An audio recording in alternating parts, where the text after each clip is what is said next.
السلام علیکم ورحمۃ اللہ وبرکاتہ۔ تفسیر آیت نمبر 113 سے وقالت اليهود ليست النصارى على شيء وقالت النصارى ليست اليهود على شيء وهم يتلون الكتاب۔ کہا یہود نے کہ نصارہ کسی دین پر نہیں، اور کہا نصارہ نے کہ یہود کسی دین پر نہیں، حالانکہ وہ سبھی کتاب پڑھتے ہیں، سب کتاب کی تلاوت کرتے ہیں۔ اس آیت کے پس منظر میں ایک صحیح حدیث بیان ہوئی ہے تفسیر ابن ابی حاتم میں، اور وہ یہ ہے کہ نجران کے نصارہ کا ایک وقت، ایک ڈیلیگیشن مدینہ میں نبی صلی اللہ علیہ وسلم سے ملاقات کے لیے آیا۔ مدینہ میں چونکہ یہود بھی رہتے تھے، جب انہیں پتہ چلا کہ نصارہ آپ سے ملنے کے لیے آئے ہیں تو وہ بھی پہنچ گئے، اور انہوں نے آ کر رسول اللہ صلی اللہ علیہ وسلم کے پاس آپس میں لڑائی جھگڑا شروع کر دیا۔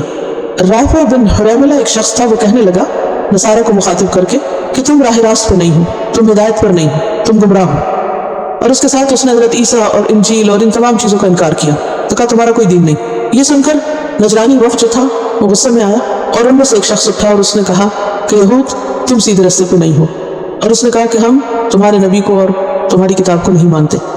اس موقع پر اللہ سبحانہ وتعالیٰ نے یہ آیت نازل فرمائی وقالت اليهود ليست النصارى على شيء۔ یہود کا کہنا یہ ہے کہ نصارہ کا کوئی دین نہیں، وقالت النصارى ليست اليهود على شيء، اور نصارہ کا کہنا ہے کہ یہود کا کوئی دین نہیں۔ اور یہود کا جو یہ کہنا ہے کہ نصارہ کا کوئی دین نہیں، تو یہ بات جانی پہچانی ہے کہ عیسیٰ علیہ السلام کو اللہ سبحانہ وتعالیٰ نے بنی اسرائیل کی طرف بھیجا تھا، وہ یہود کی طرف بھیجا تھا، اور سورۃ الصف کی آیت نمبر 6 اس کی وضاحت بھی کرتی ہے وَإِذْ قَالَ عِيسَى ابْنُ مَرْيَمَ يَا بَنِي إِسْرَائِيلَ إِنِّي رَسُولُ اللَّهِ إِلَيْكُمْ۔ جب عیسیٰ ابن مریم نے کہا کہ اے بنی اسرائیل میں تمہاری طرف اللہ کا رسول بنا کے بھیجا گیا ہوں، مُصَدِّقًا لِمَا بَيْنَ يَدَيَّ مِنَ التَّوْرَاةِ، میں تصدیق کرتا ہوں اس چیز کی جو مجھ سے پہلے تورات میں سے آئی، یعنی میں تورات کی تصدیق کرتا ہوں، وَمُبَشِّرًا بِرَسُولٍ يَأْتِي مِن بَعْدِهِ اسْمُهُ أَحْمَدُ، اور اپنے بعد ایک رسول کی بشارت دیتا ہوں جس کا نام احمد ہوگا۔ گویا عیسیٰ علیہ السلام نے اپنے سے پہلی کتاب کی تصدیق بھی کی اور اس کے ساتھ ساتھ آنے والے پیغمبر کی بشارت بھی دی، لیکن اس کے باوجود یہود نے کیا کیا؟ عیسیٰ علیہ السلام کا انکار کر دیا، ان کی شریعت کو نہ مانا۔ وقالت النصارى، اور نصارہ نے کہا لیست اليهود ولا شيء، کہ یہود کسی دین پر نہیں۔ اب دونوں نے خود کو صحیح کہا اور دوسرے کو غلط قرار دیا، اور اس وقت میں اگر دیکھا جائے تو یہود کے مقابلے میں نصارہ کی بات درست تھی۔ کیسے؟ کیونکہ یہود نے انکار کیا تھا، کیونکہ اس وقت کی ملت کون تھی؟ نبی صلی اللہ علیہ وسلم کے آنے سے پہلے تھا تو وہ اسلام ہی، لیکن اس وقت کی ملت عیسیٰ تھی، اور ملت عیسیٰ حق پر تھی۔ تو بیسیکلی عیسیٰ علیہ السلام کے ماننے والے نبی صلی اللہ علیہ وسلم کی بعثت سے پہلے درست تھے، اور آپ کا انکار کرنے والے غلط تھے۔ تو ان دو کی بات میں درست بات نصارہ کی تھی۔ وَهُمْ يَتْلُونَ الْكِتَابَ، اور وہ کتاب کی تلاوت کرتے ہیں، کتاب کو پڑھتے ہیں، اور کتاب میں پیغمبروں کی تصدیق کی گئی ہے، اور کتاب انسان کو یہ بتاتی ہے کہ حق پر کون ہے اور غلط کون ہے، درست کیا ہے اور غلط کیا ہے۔ اب ہوتا یہ کہ کچھ لوگ جن کو علم نہیں ہوتا، جب علم آتا ہے تو وہ اس کو مان لیتے ہیں، نہیں جانتے، جب پتہ چلا تو مان لیا۔ لیکن وہ لوگ جو جانتے ہیں اور پھر جب ان کو کسی بات کی یاد دہانی کرائی جاتی ہے اور وہ نہیں مانتے، تو ان کا انکار کبھی اقرار میں نہیں بدلتا۔ تو یہاں پر اللہ سبحانہ وتعالیٰ کیا فرماتے ہیں کہ یہ کتاب پڑھتے ہیں پھر بھی ایسی باتیں کر رہے ہیں۔ کتاب میں واضح طور پر لکھا ہوا ہے کہ عیسیٰ علیہ السلام برحق پیغمبر ہیں، اور عیسیٰ علیہ السلام بھی تصدیق کرتے ہیں موسیٰ علیہ السلام کی۔ یہ ایک ہی دین ہے، لیکن لوگوں نے دین کے ٹکڑے کر لیے، گروہ بن گئے، اور ہر گروہ نے اپنے آپ کو حق پر ثابت کیا اور اپنے آپ کو درست کہنے کا خود ساختہ معیار قائم کر لیا۔ نبی صلی اللہ علیہ وسلم کے زمانے تک ایسے لوگ موجود تھے جو حضرت عیسیٰ علیہ السلام کی پیروی کرتے تھے اور ان کی کتاب کو مانتے تھے، اور چینج ساتھ ساتھ ہوتی رہی۔ وَهُمْ يَتْلُونَ الْكِتَابَ، اور وہ کتاب کو پڑھتے ہیں۔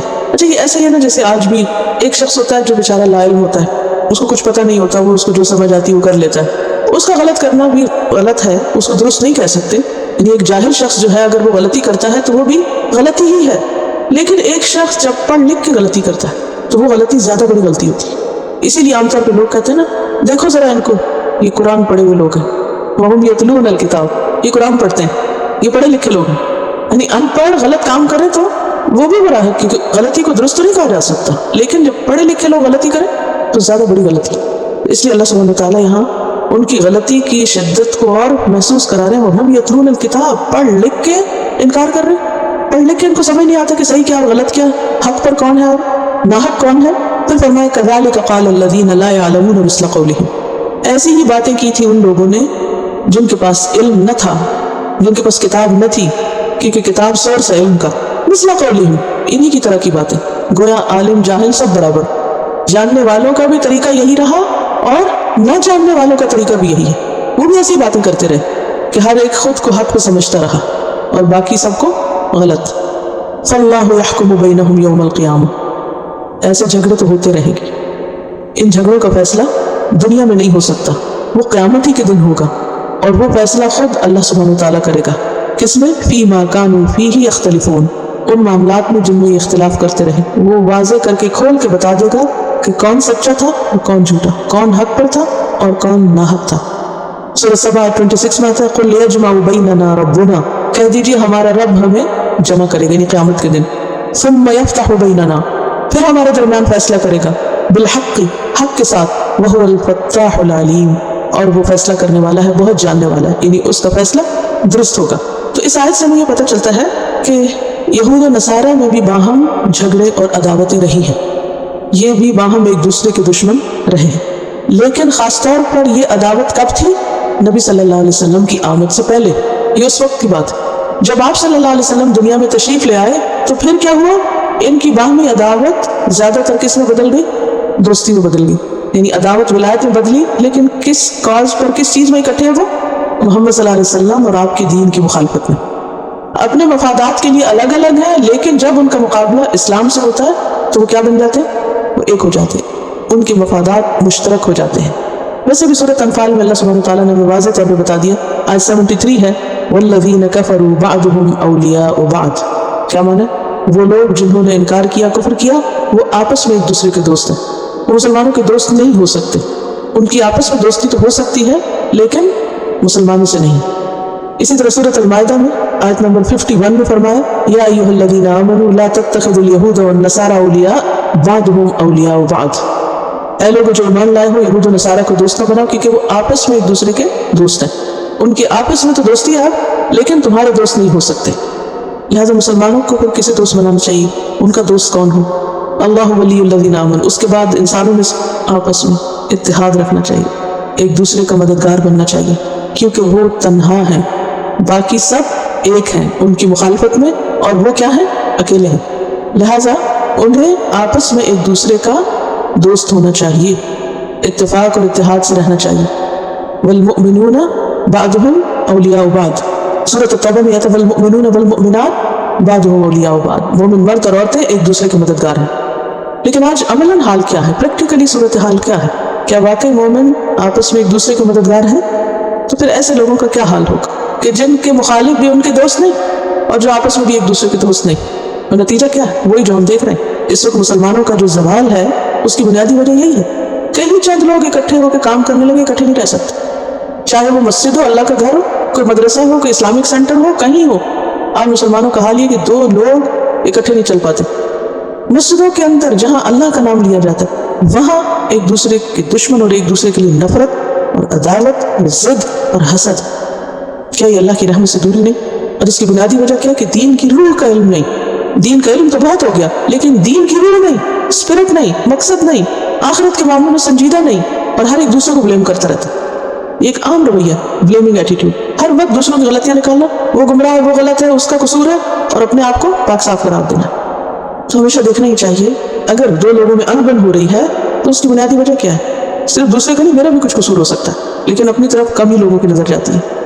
اور یہاں یہ جو بات کی گئی نا کذالک قال الذین لا یعلمون مثل قول، ایسی باتیں تو لا علم لوگ کرتے ہیں. پڑھ لکھ کر ایسے کام کرنا دراصل پڑھا لکھا ہونے کو بدنام کرنا ہے. اور اگر دین والے آپس میں لڑائیاں کریں تو یہ دین کو بدنام کرنا ہے. ایسا شخص دین کا عالم نہیں کہلا سکتا جو دین کا علم رکھ کے قرآن پڑھ کے پھر وہ نفرت کرے، نفرت سکھائے.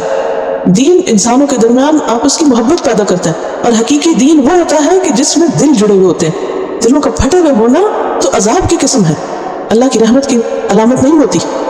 اور اس معاملے میں صرف یہ ایٹیٹیوڈ وقالت الیہود لیست النصارى علی شیء، وقالت النصارى لیست الیہود علی شیء، ایک اس کو بلیم کر رہا، ایک اس کو بلیم کر رہا، اور باقی لوگ بھی دوسروں کو بلیم کر رہے ہیں. گویا ہر جگہ حال یہی ہے کہ انسانوں کی عام ویکنس، ہم ٹھیک ہیں باقی سب غلط. اس بات کو یہاں کھولا جا رہا ہے. اور اگر آپ دیکھیں تو یہ ایک حقیقت ہے کہ ہر انسان کے اندر یہ ویکنس چھپی ہوئی ہے کہ وہ اپنے آپ کو تو خوب ڈیفینڈ کرتا ہے، چاہے غلطی پر بھی ہو تب بھی کیا کرتا ہے؟ نہیں، میں ٹھیک ہوں اور غلطی تو تمہاری ہے، غلطی تو اس کی ہے. تو کبھی یہ کہنا کہ آئی واز رانگ، میں غلطی پر، میری غلطی ہو سکتی، یہ انسان کی عظمت کی علامت ہے، انسان کے سمجھدار ہونے کی علامت ہے. اور توبہ نام ہی اپنی غلطی کے اعتراف کا ہے، اپنی کوتاہی کو مان جانے کا نام توبہ ہے۔ جو اپنی غلطی نہ مانے اس کی توبہ توبہ ہی نہیں ہے۔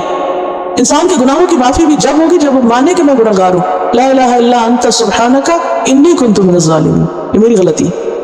اور اس آیت سے یہ بات پتہ چلتی ہے کہ خاص طور پر دینی اختلافات کا فیصلہ اور دین کے نام پہ جو جھگڑے ہوتے ہیں، بعض اوقات دنیا میں ان کا کوئی حل نہیں ہوتا، وہ اللہ ہی فیصلہ کرے گا قیامت کے دن، کیونکہ اس معاملے میں لوگ بہت شدید ہوتے ہیں۔ اسی لیے آپ دیکھیں کہ جو فرقہ واریت ہوتی ہے نا، گروہ بندیوں کو لوگ شکار ہوتے ہیں، وہ دوسرے کی بات سننے کے بھی روادار نہیں ہوتے، بالکل اپنے دماغ کو بند کیا ہوتا ہے۔ اسی لیے عمومی طور پر جو ریلیجس طبقہ ہوتا ہے وہ نیرو مائنڈیڈ ہوتا ہے، اوپن مائنڈ نہیں ہوتا، سنتے نہیں کسی کی بات، سمجھنا نہیں چاہتے، وہ کہتے ہیں بس جو ہمارے پاس ہے اس کو نہ چھیڑنا، یہی حق ہے، یہی سچ ہے، نہیں سنو تو صحیح، جانو تو صحیح۔ اسی طرح آپ دیکھو گے جو لوگ فقہی اختلافات کرتے رہتے ہیں، نماز کے طریقے پہ اختلاف کرتے ہیں، تو اس میں اتنی بحثیں اور بعض اوقات مسجدوں میں فساد اور ایک دوسرے کے خلاف نفرتیں اور حسد، ساری انرجی جو ہے وہ اس پہ لگ جاتی ہے۔ تو ان چیزوں سے پرہیز کرنا چاہیے اور بہت ہی ہوش میں آنے کی ضرورت ہے۔ کسی کو یہ کہنے کا موقع نہیں ملنا چاہیے کہ یہ قرآن پڑھنے والے لوگ، وہم یتلون الکتاب، یہ اخلاق ہے ان کا، یہ قرآن پڑھتے ہیں۔ ہمیں اپنے اس پڑھنے پڑھانے کی کیا کرنی چاہیے؟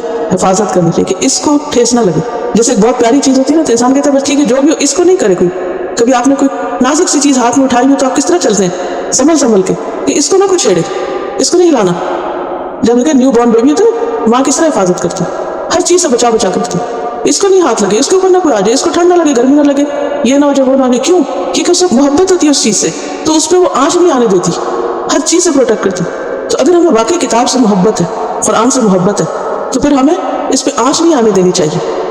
کسی کو یہ کہنے کا موقع نہیں ملنا چاہیے کہ یہ قرآن پڑھے ہوئے، یہ قرآن پڑھتے ہیں۔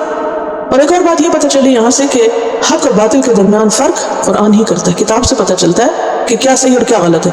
یعنی صحیح اور غلط کا معیار ہماری خواہشات پر نہیں، ہماری عقل پر نہیں، کس پر ہے؟ کتاب کیا کہتی ہے۔ تو اختلافات کا حل قرآن پاک میں کیا بتایا گیا کہ ان تنازعتم فی شیء فردوہ الی اللہ والرسول، جب تمہارا آپس میں اختلاف ہو تو جھگڑوں میں کیا کرو؟ اس کو اللہ رسول کی طرف لوٹا دو، یہ دیکھو وہ کیا کہتے ہیں، اور جو وہ کہتے ہیں اس کو مان لو، پھر اس کی تعویل نہ کرو، کیونکہ اس گروہ بندی کا نتیجہ کیا ہوتا ہے؟ مسجدیں ویران ہو جاتی ہیں۔ کئی قصے کہانیاں سنی، مسجد میں ایک گروہ نے پہلے قبضہ کیا اور پھر وہاں سے اٹھا کے دوسرے میں بعد پکوایا، پھر اس سے دوسرا، ہر جگہ کوئی نہ کوئی پالیٹکس چل رہی ہوتی ہے، اور بس ایک پاور کی اور جاہ کی اور ان چیزوں کی ہرس ہے کہ ہم لیڈر بنے اور ہم بڑے بن جائیں۔ کل میں امام ابو داؤد کے حالات پڑھی تھی، ان کا قول تھا کہ حب جاہ جو ہے یہ خفی شہوات میں سے ہے۔ کیا مطلب ہے؟ حب الرئاسہ اور حب الجاہ، اتھارٹی اور پاور کی خواہش کہ میں لیڈر بنوں، میرا نام بڑا ہو، میری اتھارٹی، میرا کنٹرول ہو، میرا حکم ہو، یہ فساد کی جڑ ہوتی ہے نا۔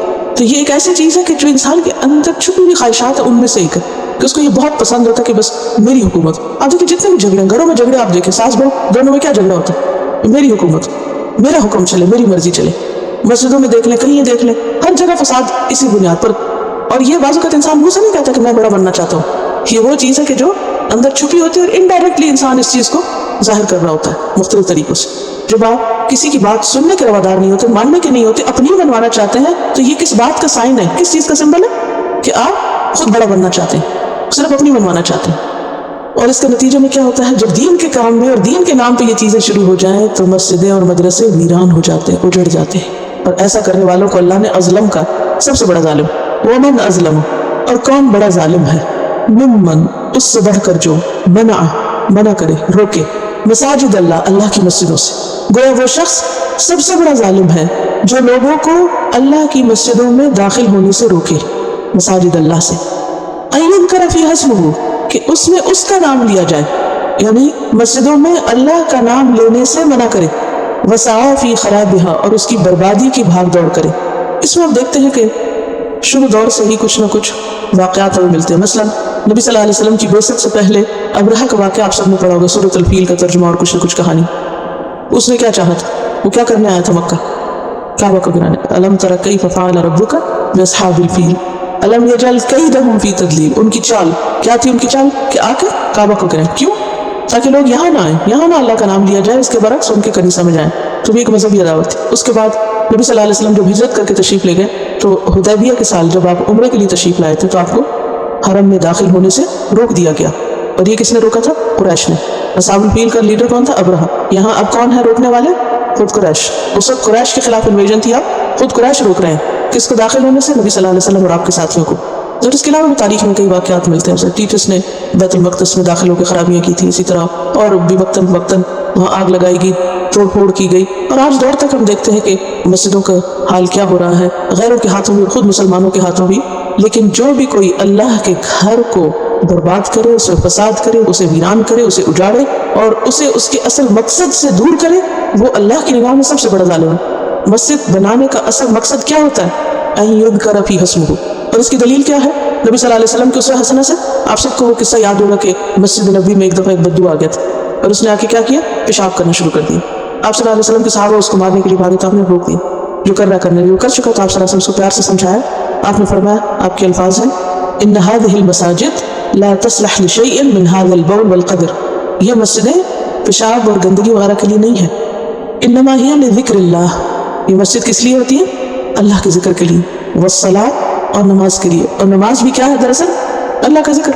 وَلَذِكْرُ اللَّهِ أَكْبَرُ. اللہ کے ذکر کی سب سے بڑی قسم. اور وقراءۃ القرآن، اور قرآن کی قرات کے لیے. یہ ہے مسجد کا ہول سول مقصد. اور جو اس مقصد میں خلل ڈالے کہ لوگ وہاں نہ ذکر کر سکے بیٹھ کے، اور ذکر کی ایک قسم تسبیح وغیرہ ہے اور دوسری قسم کیا؟ پڑھنا پڑھانا. نبی صلی اللہ علیہ وسلم مسجد میں ہی تعلیم دیا کرتے تھے، اور تعلیم بھی کیا ہے؟ اللہ کی یاد ہے، اللہ کی یاد کا ایک ذریعہ ہے. تو مسجد میں داخل ہونے کی نیت کیا ہونی چاہیے کہ وہاں جا کر میں کیا کروں گا؟ یا تسبیح کروں گا، ذکر کروں گا، یا پھر پڑھاؤں گا دین کی کوئی چیز، یا پھر نماز، یا پھر اور کیا؟ قرآن کی تلاوت. اور اس کا ایک احترام ہونا چاہیے. اور جو کوئی اس کام کے لیے آنا چاہے اسے آنے دینا چاہیے. دروازے اس کے بند نہیں کرنے چاہیے. ہاں اگر ضرورتاً کبھی مسجد کا دروازہ بند کرنا پڑے تو وہ اس میں نہیں آئے گا.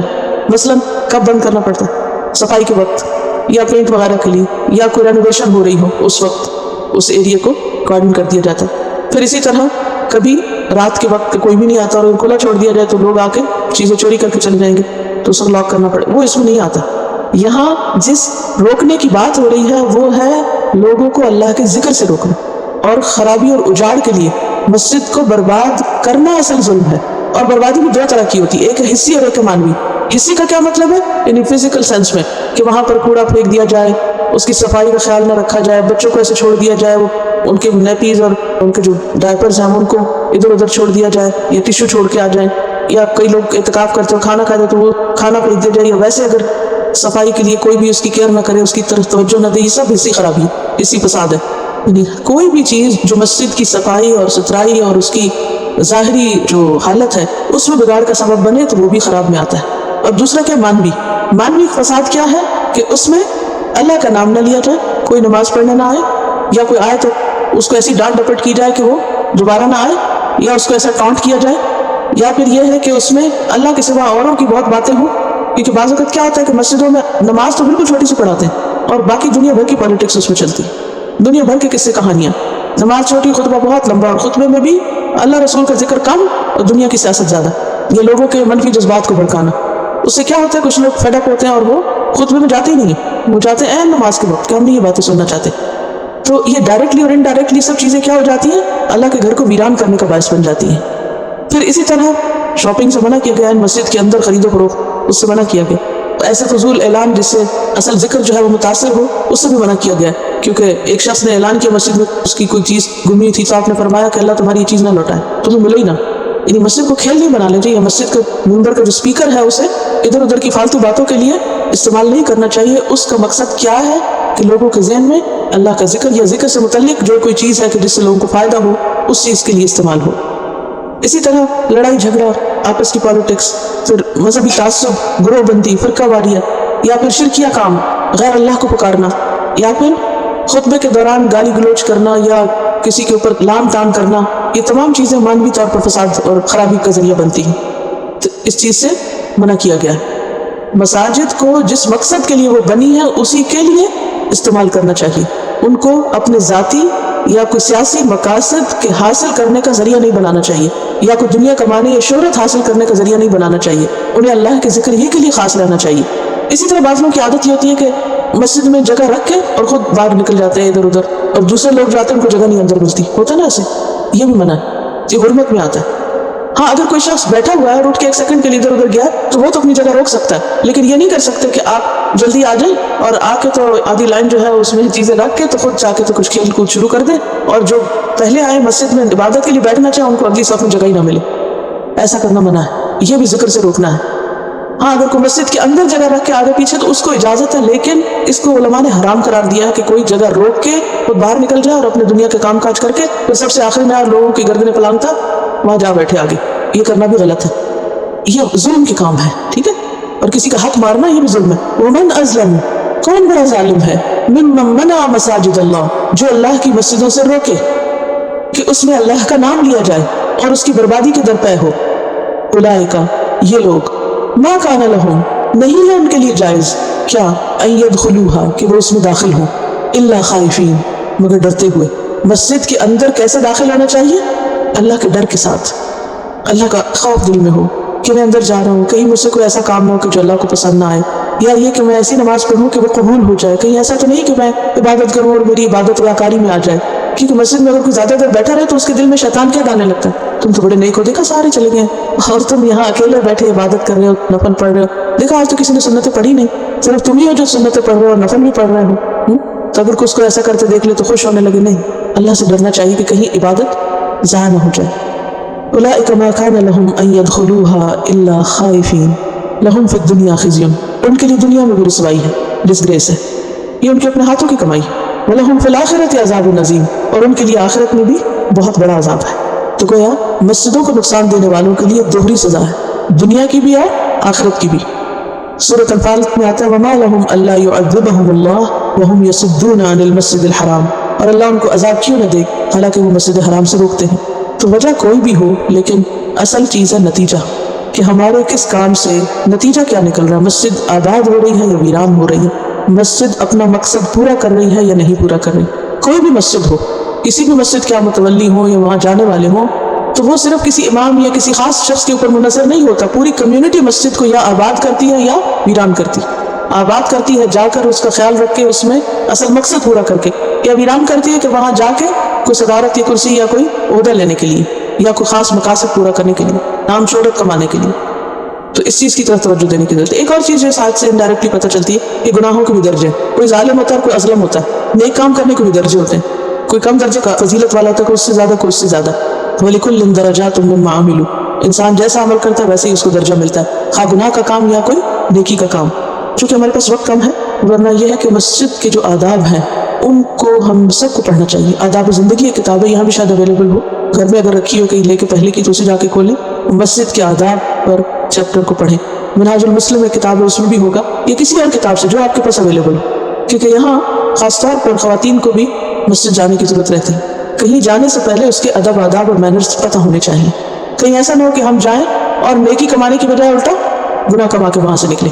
اور کئی لوگ تو مسجد کو ایک پکنک کی جگہ بنا لیتے ہیں، وہاں بیٹھ کے دنیا بھر کی باتیں، کبھی سو رہے ہیں، کبھی کھا رہے ہیں، کبھی ہنس رہے ہیں، کبھی کچھ، اللہ کے ذکر کے ساتھ سب کچھ ہو رہا ہے، تو یہ بھی درست نہیں۔ تو مسجد کی جو سینکٹیٹی اور اس کا جو تحفظ اور ادب احترام، اس کی محبت اور اس جگہ کی جو ویلیو ہے وہ سب ایمان والوں کے دل میں اجاگر ہونی چاہیے۔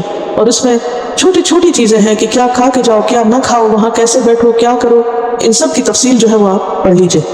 وَلِلَّهِ الْمَشْرِقُ وَالْمَغْرِبُ، جب مسجدوں کی بات ہوئی تو لوگ پھر کیا سمجھتے ہیں کہ سارا دین صرف مسجد کے اندر ہے یا کسی ایک خاص ڈائریکشن میں، کسی ایک خاص جگہ پر، اور اس کے بعد جو جی چاہے کرو۔ تو کیا فرمایا؟ وَلِلَّهِ الْمَشْرِقُ وَالْمَغْرِبُ، ٹھیک ہے عبادت کے لیے ایک خاص جگہ مقرر کی جاتی ہے، لیکن اصل بات یہ کہ یہ سب کچھ اللہ ہی کا ہے، صرف مسجد اللہ کا گھر نہیں، جو کچھ بھی ہے مشرق اور مغرب کے بیچ میں سب اللہ کا۔ وَلِلَّهِ، للہ جو نہیں خبر ہے، اور خبر پہلے لائی گئی ہے تاکید کے لیے، اللہ ہی کے لیے ہے، کسی اور کا نہیں ہے، وہی اصل مالک ہے۔ کس کا؟ مشرق اور مغرب کا، ایک کنارے کا اور دوسرے کا۔ جب کوئی کسی چیز کے کناروں کا مالک ہو گیا تو آٹومیٹکلی جو اس کے بیچ میں آتا ہے وہ سب اس کا ہو گیا۔ اور کسی بھی چیز کے دو اینڈز ہوتے ہیں، فَأَيْنَمَا تُوَلُّوا، تو جہاں بھی تم منہ موڑو گے، جدھر بھی توجہ کرو گے، فَثَمَّ وَجْهُ اللَّهِ، وہی ہے اللہ کی ذات، وہی اللہ کو پاؤ گے، جہاں جاؤ گے اللہ کو پاؤ گے۔ مشرق میں جاؤ، کسی ویسٹرن کنٹری میں جاؤ یا کسی ایسٹرن کنٹری میں جاؤ، دنیا کے ایک کونے میں ٹریول کرو یا دوسرے میں کرو، ہر جگہ خدا کی ذات موجود ہے۔ ایسٹ اینڈ پہ رہو، ویسٹ اینڈ پہ رہو، جہاں بھی ہو، مسجد وہاں ہے یا نہیں، اللہ کی ذات ہر جگہ ہے۔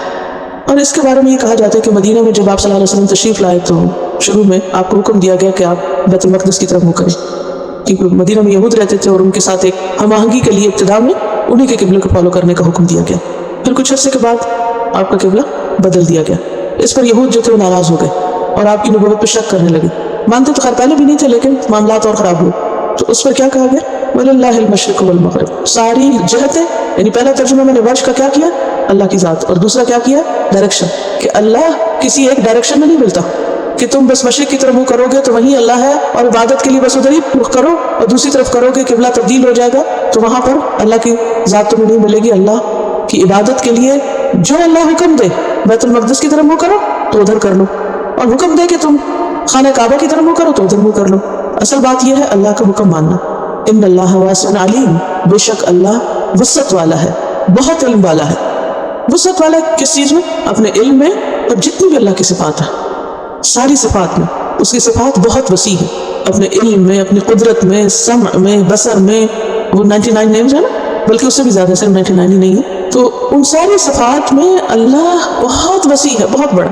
مثلا رحم کی صفت پیچھے آپ نے پڑھا تھا نا، بسم اللہ الرحمن الرحیم، اس وقت آپ کو وضاحت کی تھی، رحمان بہت ہی بڑی ہے اس کی رحمت۔ تو اسی طرح صرف رحم کی صفت ہی نہیں بڑی، اس کی جتنی صفات ہیں وہ ساری کی ساری کیا ہے؟ واسع ہیں، اور علیم، اس کا علم بھی بہت زیادہ ہے۔ کتنا؟ مخلوق کے مقابلے میں کتنا اپوزٹ سوچیے، آیت الکرسی آتی وَلَا يُحِيطُونَ بِشَيْءٍ مِّنْ عِلْمِهِ إِلَّا بِمَا شَاءَ وَسِعَ كُرْسِيُّهُ السَّمَاوَاتِ وَالْأَرْضَ، اس کا علم ہر چیز پہ چھایا ہوا ہے، ہر چیز کا احاطہ کیا ہوا ہے۔ تو اس آیت سے ایک بات یہ پتہ چلتی ہے کہ ہر چیز کا اصل مالک اللہ ہے۔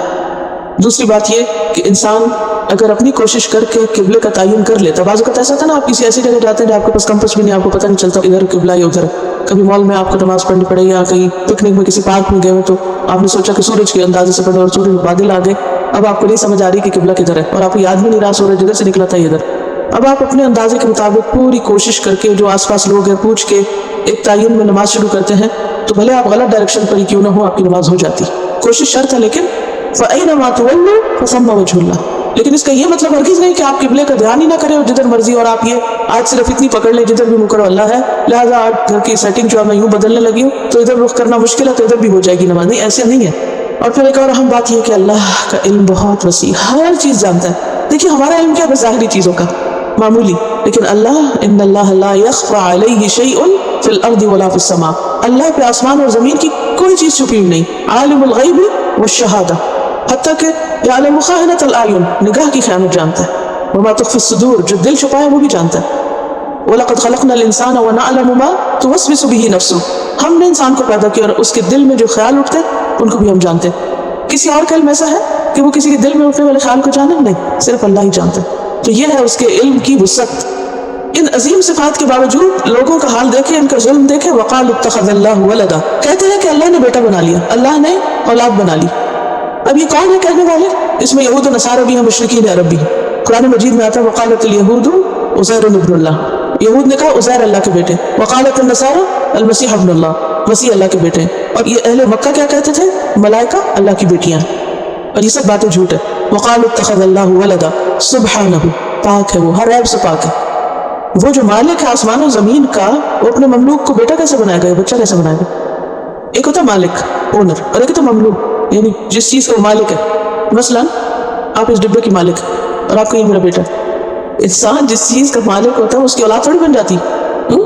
حماقت کی بات ہے نا کہ آپ اپنے گھر کی مالک ہے، مثلا گھر آپ نے خریدا، آپ گھر کی مالک ہو، اب آپ کے گھر میرا بیٹا۔ اللہ نے ہر چیز پیدا کی، وہ مالک ہے، اور ہر چیز کیا ہے اس کی؟ مملوک۔ تو مملوک بیٹا کیسے بن گئی؟ مملوک بیٹا نہیں ہوتا، مملوک مملوک ہوتا ہے۔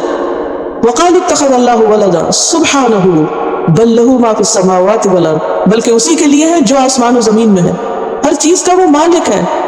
كُلٌّ لَّهُ قَانِتُونَ، سب کے سب اس کے لیے فرمانبردار بندے ہیں، فرشتے اس کے آگے جھکے ہوئے ہیں، مسیح اور عزیر اس کے آگے جھکے ہوئے اس کے فرمانبردار بندے ہیں۔ اور اللہ سبحانہ وتعالیٰ کو یہ بات سخت ناپسند ہے کہ کوئی اس کے لیے بیٹا قرار دے۔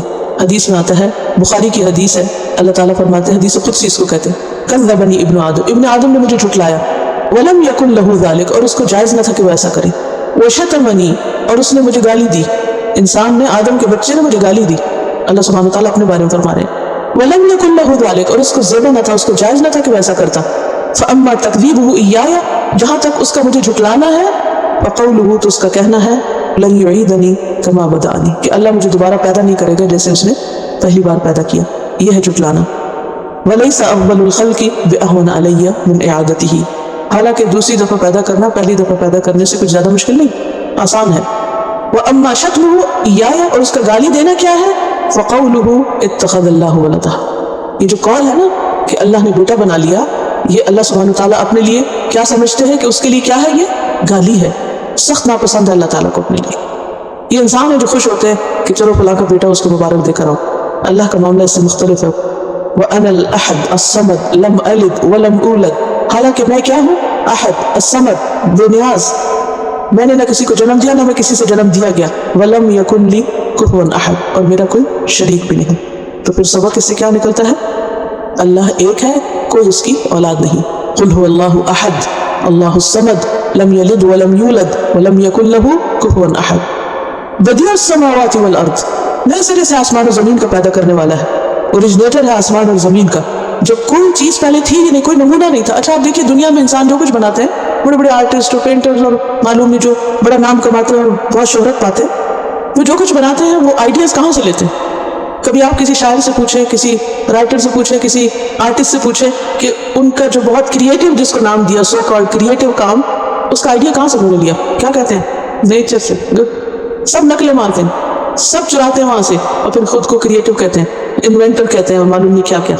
حالانکہ بدیع کون ہے؟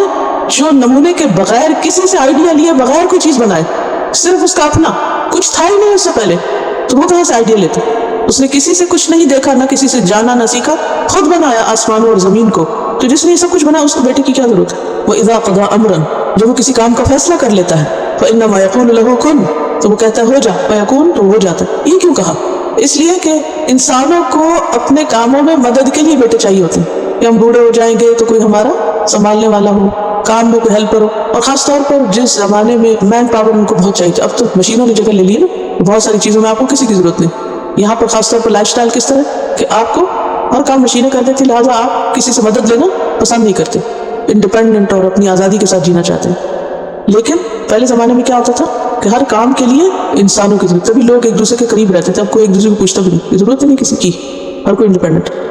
تو یہاں پر اللہ سبحانہ تعالیٰ کیا فرماتے ہیں؟ اس کو نہیں ضرورت کسی بیٹے بیٹی کی، کوئی ضرورت نہیں، وہ سب سے بے نیاز ہے. وَرَبُّكَ الْغَنِيُّ ذُو الرَّحْمَةِ، اس کو تو اپنا کام کرانے کے لیے کیا چاہیے؟ صرف کن کہنے کی ضرورت ہے اور کام ہو جاتا ہے. وہ کیوں کسی کو بیٹا کہے؟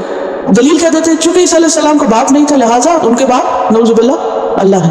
نہیں، جو ساری کائنات وہ بنا سکتے تھے کہ عیسیٰ علیہ السلام کو بن باپ پیدا نہیں کر سکتے. اگر آدم کو بغیر باپ اور ماں کا پیدا کر سکتا تو عیسیٰ علیہ السلام کو بنانا کیا مشکل ہے؟ ان مثل عیسیٰ عند اللہ کمثل آدم خلقہ من تراب ثم قال له کن فیکون. عیسیٰ علیہ السلام کو اللہ نے کیسے پیدا کیا تھا؟ کن سے. اسی لیے عیسیٰ علیہ السلام کو کلمہ بھی کہا جاتا ہے کہ وہ کلمہ کن سے پیدا ہوئے تھے. سمجھ آ رہی؟ مشکل تو نہیں بات ہے. تو بات یہ کہ جس نے آسمان و زمین پیدا کی. ایک اور آیت میں آتا ہے سورۃ غافر 57 کی، لخلق السماوات والارض اکبر من خلق الناس، آسمان اور زمین کی پیدائش لوگوں کی پیدائش سے زیادہ مشکل کام ہے. جس نے وہ بنا لیا وہ انسان بھی نہیں بنا سکتا، وہ سب کچھ بنا سکتا ہے. تو بنیادی طور پر اس آیت میں اللہ کی قدرت کا بیان ہے اور اللہ کن سے کوئی بھی کام کرا سکتا ہے. آپ کو معلوم ہے جب اللہ سبحانہ تعالیٰ نے قلم کو پیدا کیا تو اس کو کہا کہ لکھو. قلم نے پوچھا یا رب ماذا اکتب، کیا لکھوں؟ تو اللہ تعالیٰ نے فرمایا اکتب ما هو کائن الی یوم القیامہ، وہ سب لکھو جو قیامت تک ہونے والا ہے. فیوچر کی ساری ہسٹری لکھ دو. ہسٹری تو پاسٹ کی ہوتی لیکن قلم کو کہا سارا فیوچر لکھ دو. وہ کتب، وہ لکھ دیا سارا کچھ. اللہ نے کون کہا؟ ہمیں کسی سے کچھ لکھوانا ہو، جن لوگوں کو خود لکھنا نہیں آتا وہ کہتے ہیں لکھ دو ذرا. لوگ کیا کرتے؟ ٹائم نہیں ہے، اچھا پھر لکھیں گے، ابھی موڈ نہیں، ابھی وقت نہیں، ابھی معلوم نہیں کیا اور کیا. لیکن قلم نے اللہ کے آگے کوئی مجبوری ظاہر نہیں کی، نہ کسی موڈ کا ذکر کیا. اللہ نے فرمایا اکتب، اور وہ چلنا شروع ہو گیا اور اس نے سب کچھ لکھ کے دم لیا، اینڈ تک سب کچھ لکھ دیا. کیا اللہ ہمارا محتاج ہے کہ ہم اس کے لیے کچھ لکھیں؟ نہیں. وَإِذَا قَضَىٰ أَمْرًا فَإِنَّمَا يَقُولُ لَهُ كُن فَيَكُونُ، ہو جاتا ہے، اس کے لیے کچھ بھی مشکل نہیں.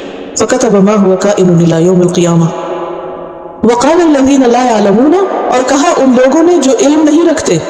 اس دور میں کون لا علم لوگ تھے؟ امی اہل مکہ. اہل مکہ نے ایک مطالبہ کیا، لولا یکلمنا اللہ، اللہ ہم سے کیوں نہیں باتیں کرتا، اللہ ہم سے کیوں نہیں کلام کرتا. کلم یکلم تکلیم او تاتینا آیا، یہ ہمارے پاس کوئی نشانی کیوں نہیں آتی؟ آپ کہتے ہیں کہ اللہ آپ کے پاس وہی بھیجتا ہے، آپ کے پاس نشانی آتی ہے، ہمارے پاس کیوں نہیں آتی؟ اللہ تعالیٰ فرماتے ہیں کہ یہ نئی بات نہیں کر رہے. کذالک قال الذین من قبلہم مثل قولہم، اسی طرح کہا تھا ان لوگوں نے بھی جو ان سے پہلے تھے، انہی کی طرح کی بات. ان سے پہلے مثلاً بنی اسرائیل نے کیا کہا؟ لن نؤمن لک حتی نری اللہ جہرۃ، سورۃ البقرہ 55. یعنی پچھلی اقوام نے بھی ایسی ہی بات کی.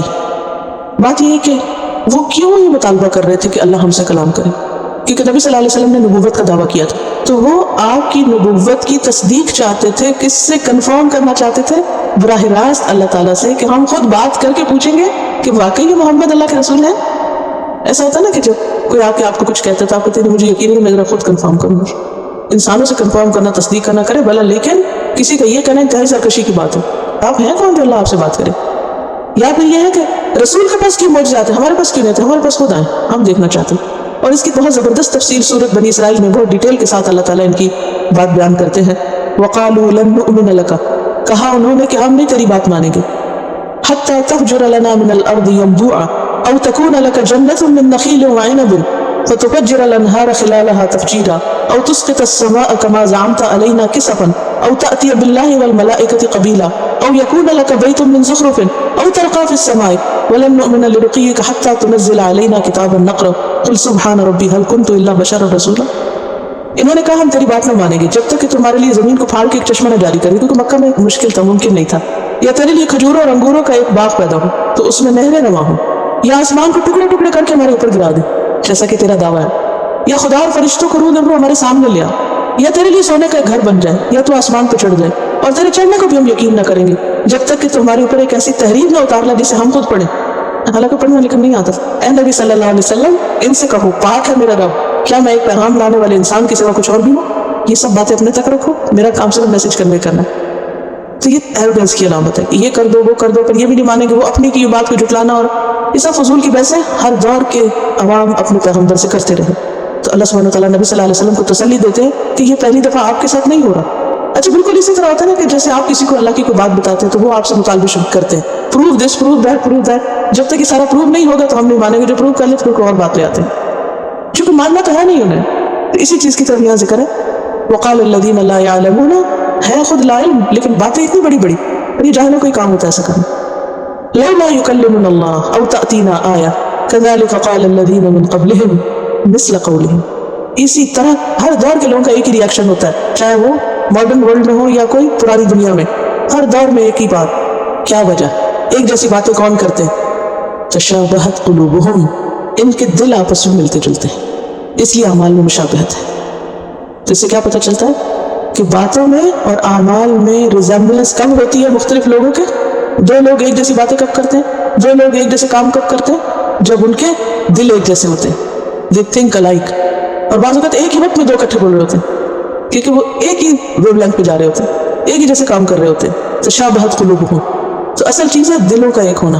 اب یہ جو مسلمانوں میں اتحاد اور اتفاق کی بات ہے نا، یہ نہیں ہو سکتی جب تک کہ دل نہ ملتے جلتے. تو جو دین کی صحیح تعلیم ہوتی ہے نا وہ دلوں کو جوڑتی ہے، اور دلوں کے اندر ریزمبلنس ہوتی ہے، پھر باتیں بھی ایک جیسی ہونے لگتی ہیں اور کام بھی ایک جیسے ہونے لگتے ہیں. پھر وہ کہیں دور بھی ہوں تو لوگ کہتے ہیں اچھا آپ فلاں کو جانتے ہیں، وہ خود ہی کنیکشن جوڑ لیتے ہیں. تشابہت قلوبہم قد بینا الآیات لقوم یوقنون، ہم نے خوب بیان کری کھول کھول کے آیات، لیکن کن کے لیے یہ آیات فائدہ مند ہے؟ ان لوگوں کے لیے جو یقین کر لیں، جو شک سے خالی ہوں. ہر ایک کو فائدہ نہیں دیتی. قرآن پاک میں ہے سورۃ یونس 101، وما تغنی الآیات والنذر عن قوم لا یؤمنون، نہ ماننے والوں کے لیے آیات اور ڈراوے کسی کام نہیں آتے. کیوں؟ اس لیے کہ ان کے دلوں پہ زنگ لگا ہوا ہے. کلا بل ران علی قلوبہم ما کانوا یکسبون. اس آیت سے یہ بات پتہ چلتی ہے کہ ہر دور میں دو طرح کے لوگ رہے، کچھ ماننے والے ہوتے ہیں اور کچھ نہیں ماننے والے ہوتے. آیات اس کو فائدہ دیتی ہیں جو یقین کرے، جن کو یقین نہیں ہوتا ان کو آیات سے فائدہ بھی نہیں ہوتا. مثلاً حدیث میں آیت الکرسی کے بارے میں آتا ہے کہ جو رات کے وقت اس کو پڑھے تو اللہ کی طرف سے اس کے لیے ایک نگران مقرر کر دیا جاتا ہے اور صبح تک شیطان اس کے پاس نہیں آتا. بہت سے لوگ جو یقین کرتے اس بات کا، جب وہ رات کو آیت الکرسی پڑھتے ہیں تو یہ یقین کے ساتھ ہوتے ہیں کہ شیطان سے محفوظ رہیں گے اور اللہ کی طرف سے ہماری حفاظت ہوگی.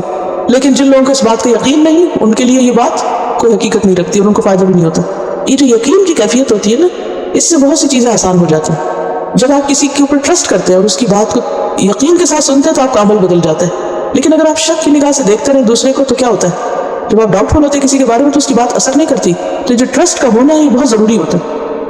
اور خاص طور پر قرآن اور سنت کی جتنی بھی باتیں چاہے ہماری سمجھ میں آئیں یا نہ، ان پہ شک نہیں کرنا چاہیے، ان کو یقین کے ساتھ ماننا چاہیے کہ یہ جو اللہ نے کہہ دیا تو بات ایسے ہی ہوگی، اس کے سوا کچھ نہیں.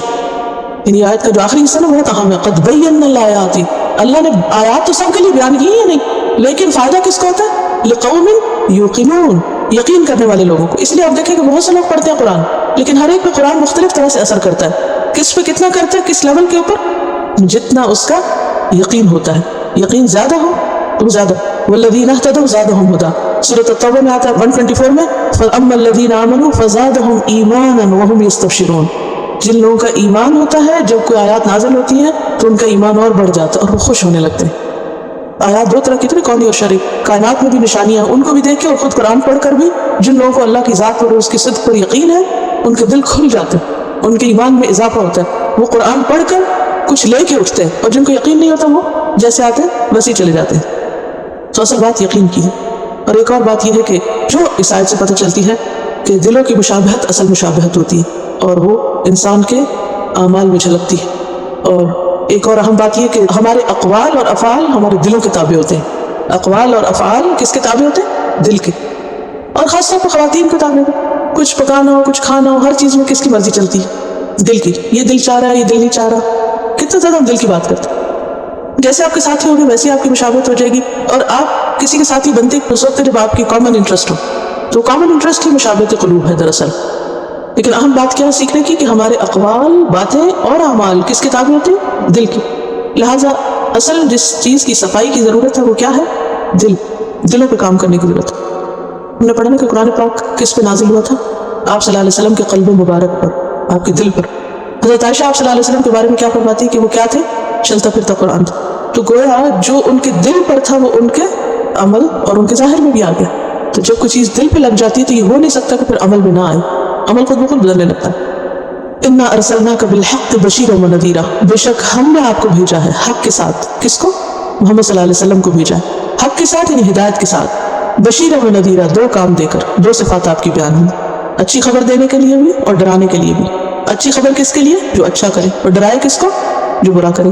جیسے سورۃ الکہف کے شروع میں آتا ہے نا، الحمدللہ الذی انزل علی عبدہ الکتاب ولم یجعل لہ عوجا قیما لینذر بأسا شدیدا من لدنہ ویبشر المؤمنین الذین یعملون الصالحات ان لہم اجرا حسنا ماکثین فیہ ابدا وینذر الذین قالوا اتخذ اللہ ولدا ما لہم بہ من علم ولا لآبائہم. تو بشارت کس کے لیے؟ ایمان اور عمل صالح والوں کے لیے. اور انذار کس کے لیے؟ جنہوں نے کہا اللہ نے بیٹا بنا لیا. تو بشیر و نذیرہ. ولا تسألوا، اور آپ سے نہیں پوچھا جائے گا، عن اصحاب الجحیم، جہنم والوں کے بارے میں. اہل جہنم کے بارے میں آپ سے نہیں سوال کیا جائے گا. آپ کا کام کیا ہے؟ خبردار کرنا. آپ کی ذمہ داری ختم، اب آپ سے سوال نہیں ہوگا. اس آیت سے ایک بات یہ بھی پتہ چل رہی ہے کہ آپ کی رسالت برحق ہے. آپ جو لائے وہ سچ ہے. جو لائے ہیں چاہے قرآن ہے چاہے سنت ہے، کیا ہے وہ؟ سچ. دوسری بات یہ ہے کہ آپ صلی اللہ علیہ وسلم خبردار کرنے والے ہیں. اگر کوئی بگڑتا ہے تو اس کے بگاڑ کی ذمہ داری آپ کو نہیں. سورۃ القصص 56 میں آتا ہے انک لا تہدی من احببت. الشورى 48 میں آتا ہے ان علیک الا البلاغ، آپ کی ذمہ داری کیا؟ پہنچا دینا. الغاشیہ 21 میں آتا ہے فذکر انما انت مذکر، آپ نصیحت کریے کیونکہ آپ کا کام کیا؟ نصیحت کرنا. لست علیہم بمسیطر، آپ ان پہ داروغہ نہیں ہیں. ایک اور بات یہ ہے کہ آپ بشیر و نذیر تو تھے، آپ الہ نہیں تھے. آپ کا ربوبیت اور الوہیت میں کوئی حصہ نہیں. آپ رسول ہیں، معبود نہیں ہیں. اور پھر خوشخبری کس کے لیے ہے؟ اچھے کام کرنے والوں کے لیے. تو ہم سب کو کیا کرنا چاہیے؟ اچھے کام.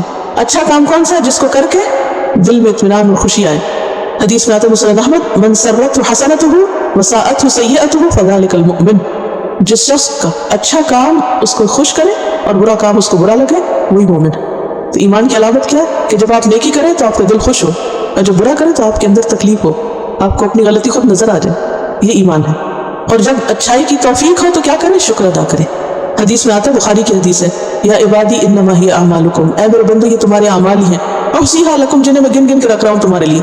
اللہ کے پاس کیا جا رہا ہے؟ اعمال. اور ان کو اللہ تعالیٰ کیسے رکھ رہے ہیں؟ گن کے، کیٹیگرائز کر کے. ثم اوفیکم ایھا، پھر میں پورا پورا ان کو واپس دوں گا تمہیں. آج جو کچھ ہم کر رہے ہیں، جا رہا ہے، جمع ہو رہا ہے، کل واپس آپ ہی کو ملے گا. فمن وجد خیرا، تو جو خیر پائے، فلیحمد اللہ، چاہیے کہ اللہ کا شکر ادا کرے. ومن وجد غیر ذلک، اور جو اس کے علاوہ پائے، او قال سوا ذلک، یا آپ نے فرمایا اس کے سوا پائے، فلا یلومن الا نفسہ، تو صرف اپنے آپ ہی کو ملامت کرے، خود کو قصوروار ٹھہرائے. تو اس سے کیا پتہ چلتا ہے؟ نیکی کرنا خوشی کا باعث ہوتا ہے. اور یہاں جو نبی صلی اللہ علیہ وسلم کی 2 صفات، اس کے علاوہ بھی کئی صفات آتی ہیں اور بہت ہی خوبصورت صفات ہیں. انشاءاللہ کبھی موقع ہو تو ان کا ذکر ہوگا، لیکن آج وقت نہیں ہے تو اتنا ہی کافی. ولن ترضى عنك اليهود ولا النصارى، یہود و نصارہ آپ سے ہرگز راضی نہیں ہو سکتے، کبھی خوش نہیں ہوں گے. کتنی بڑی خبر. نبی صلی اللہ علیہ وسلم سے جو ان کی عداوت تھی، دشمنی تھی، اس کو کھول کے رکھ دیا گیا. آپ صلی اللہ علیہ وسلم ہر ایک کی ہدایت چاہتے تھے, ہر ایک کے خیر خواہ تھے. آپ ان کی تعلیف قلب چاہتے, ان کے لیے نرم گوشہ رکھتے کہ کسی طرح یہ ہدایت پہ آ جائے, لیکن آپ کو کیا بتا دیا تھا؟ امید نہ رکھو زیادہ, یہ آپ سے راضی نہیں ہوں گے. حتیٰ تتبع ملتہم, یہاں تک کہ آپ انہی کے دین میں آ جائیں. ہاں, اگر آپ ان کے دین اور طریقے کی پیروی کریں گے تو پھر آپ سے خوش ہو جائیں گے. قل ان ھدی اللہ ھو الھدی, کہہ دیجئے بے شک ہدایت اللہ کی دراصل ہدایت ہے. ہدایت یہودی بننے یا عیسائی بننے میں نہیں, فرقہ واریت میں نہیں, کسی خاص گروہ میں شامل ہونا ہدایت نہیں.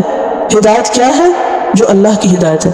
اور یہاں یہ جو ہوا کا لفظ بیچ میں آ رہا ہے نا, اسے کہتے ہیں ضمیر فصل, اور یہ کسی چیز کو اسپیسیفک کرنے کے لیے اور باقی سب کی نفی کرنے کے لیے آتا ہے کہ اصل ہدایت اللہ کی ہے, اس کے علاوہ کوئی چیز ہدایت نہیں ہے. یہ معنی بنتا ہے, یعنی ہدایت وہ نہیں جس پر تم ہو. آج کے لیسن کے شروع میں ہم نے پڑھا تھا نا کہ ایک گروہ کہتا ہے تم کسی چیز پر نہیں, دوسرا کہتا ہے تم کسی چیز پر نہیں, وہ دونوں ایک دوسرے کو گمراہ قرار دیتے ہیں. تو یہاں پر کیا فرمایا گیا کہ اصل ہدایت کیا ہے؟ جو اللہ کی طرف سے آئی ہے, ھدی اللہ. وَلَئِنِ اتَّبَعْتَ أَهْوَاءَهُمْ, اور اگر آپ نے ان کی خواہشات کی پیروی کی, کن کی؟ یہود و نصارہ کی, ان کی ڈیزائرز کو فالو کیا. بعد الذی جاءک من العلم, اس کے بعد کہ آپ کے پاس علم آ گیا, قرآن و سنت پہنچ گئی, اور پھر آپ ان کی پیروی کریں. اور یہاں خطاب آپ کو بھی ہو سکتا ہے اور ہر لسنر کو یا ہر ریڈر کو جو یہ آیت پڑھے, کہ جس کے پاس یہ علم آ جائے, العلم آ جائے, اور پھر بھی وہ ان کے طریقوں پہ چلے, ان کی ملت پہ چلے, ان کی خواہشات کو فلفل کرے. ما لکم من اللہ من ولی ولا نصیر, تو اللہ اپنی مدد اور اپنی ولایت سے ان کو بری ذمہ قرار دیتا ہے. میں بری ہوں پھر تمہاری مدد سے, میری طرف سے مدد نہیں آئے گی تمہارے پاس. آج مسلمانوں کو اللہ کی مدد کیوں نہیں پہنچ رہی؟ اللہ کی مدد کیوں نہیں آتی؟ حالانکہ نبی صلی اللہ علیہ وسلم کے زمانے میں 313 تین گنا پہ حاوی ہو رہے ہیں جنگ بدر میں. اس کے علاوہ بھی مختلف مواقع پر کہ مسلمانوں کی تعداد بہت کم ہوتی تھی, لیکن اس کے باوجود اللہ تعالیٰ ان کو فتح یاب فرماتا. کیوں؟ کیونکہ وہ دین پر تھے. آج لوگ اپنے دین کو درست کرنے کی بجائے دائیں بائیں دیکھتے رہتے کون ہماری مدد کرے, اور پھر دوسروں کو خوش کرنے کی کوشش میں اپنا دین چھوڑ دیتے, اپنے طریقے چھوڑ دیتے, اپنی روایات چھوڑ دیتے, اپنا سب کچھ چھوڑ کے ان کی نظروں میں جچنے کی کوشش کرتے. تو جو کوئی ایسا کرے, کوا چلا اس کی چال اپنی بھول گیا, نہ ادھر کے رہے نہ ادھر کے رہے, نہ خدا ہی ملا نہ وصال سنا. اللہ کی مدد سے بھی گئے اور دنیا میں بھی ذلیل و رسوا ہوئے. کہاں کے رہے گا؟ کہیں کے بھی نہیں. یہی حال ہو رہا ہے آج ہم سب کے ساتھ. اور ولی کون ہوتا ہے؟ جو فائدہ پہنچائے. پھر اللہ کی طرف سے کوئی فائدہ نہیں پہنچے گا. ولا نصیر, مشکل میں پھنسو گے تو وہاں سے مدد بھی نہیں آئے گی, وہاں سے ہیلپ نہیں آئے گی اوپر سے. کتنی بڑی وارننگ. تو اس آیت سے پتہ کیا چلتا ہے کہ یہود و نصارہ اس وقت تک مسلمانوں سے راضی نہیں ہو سکتے جب تک کہ وہ ان کے طریقے نہ اختیار کریں. دوسری بات یہ ہے کہ ہدایت کسی خاص گروہ کے ساتھ منسلک نہیں, فرقے کے ساتھ نہیں. ہدایت اصل میں کیا ہے؟ جو اللہ کی طرف سے آیا ہے. اور پھر یہ کہ اصل علم جب انسان کے پاس آ جائے تو انسان اس کی قدر کرے اور اس پر چلے. تو تھوڑا عمل بھی کافی ہو جائے گا اگر درست ہو, اور بہت سی کوششیں بھی بیکار ہو جائیں گی اگر غلط ہوں. دیکھیے نا کہ بعض اوقات کچھ لوگ تھوڑے وقت میں بہت سا کام کر لیتے ہیں, وجہ کیا ہوتی ہے؟ طریقہ درست ہوتا ہے. اور کچھ لوگ سارا دن لگا کے کہیں نہیں پہنچتے. کیوں؟ اگر آپ رستہ ہی غلط لے لیں کہیں جانے کا, پہنچیں گے؟ ساؤتھ کی بجائے نارتھ لے لیں, سڑک کا نام وہی دیکھ دیکھ کے خوش ہوتے رہے, تو آپ تو الٹی ڈائریکشن پہ جا رہے ہیں. آپ کو چاہیے تھا اللہ کو خوش کرے اور آپ کسی اور کو خوش کرنے میں لگے ہوئے. تو اللہ کی طرف سے تو مدد کا ہاتھ اٹھ گیا, لیکن یہ نقطہ کتنے لوگوں کو سمجھ آتا ہے؟ پھر فرمایا الذین آتیناہم الکتاب, وہ لوگ جن کو ہم نے کتاب دی, اور کتاب اسم جنس ہے یہاں, قرآن, تورات, انجیل سب کی طرف اشارہ ہے. یتلونہ, وہ اس کو پڑھتے ہیں, حق تلاوتی, جیسی تلاوت کرنی چاہیے, جیسے پڑھنا چاہیے ویسے ہی پڑھتے ہیں. تلاوت جو ہوتی ہے نا وہ 3 قسم کی ہوتی ہے. نمبر 1 تلاوت لفظی, کتاب کے حروف کو صحیح پڑھنا. قاعدہ پڑھ رہے ہیں نا آج کل, خوب محنت کریں. اور ہم چاہتے ہیں کہ ایک 0 پیریڈ بھی رکھتے ہیں, جو لوگ بعد میں رک سکے وہ بعد میں رک کے اپنی قرات ٹھیک کریں. حق کا تلاوت یہ کریں. پہلی کون سی قسم ہے؟ تلاوت لفظی, لفظ کی ادائیگی درست ہو, حروف کی ادائیگی درست ہو, مخارج درست ہو, اعراب درست ہو, زبر کو زیر کو پیش نہیں کریں. دوسری ہے تلاوت معنوی, معنی ٹھیک کریں, تفسیر ٹھیک ہو, جو کہا جا رہا ہے وہی سمجھے, کچھ اور ادھر ادھر کی فالتو باتیں نہ ہو, تعویلات نہ ہو, اپنی رائے بیچ میں نہ شامل کی جائے, جو جس کانٹیکسٹ میں بات ہے اسی میں رکھی جائے. اور تیسری چیز ہے تلاوت عملی, جو کہا گیا ویسا ہی عمل ہو. جیسے نبی صلی اللہ علیہ وسلم کا اخلاق کیا تھا, قرآن ویسا ہی عمل تھا. جو قرآن میں اخبار ہے, جو قصے واقعات ان کی تصدیق کی جائے, جو کرنے کو کہا گیا وہ کیا جائے, جس سے منع کیا گیا اسے روکا جائے. یہ کیا ہے؟ تلاوت عملی. تو ان تینوں میں سے جو کمی کرے گا, جس چیز میں بھی کمی ہوگی اتنا ایمان کم ہوگا, کیونکہ ایمان کو مشروط کر دیا گیا کس کے ساتھ؟ صحیح تلاوت کے ساتھ.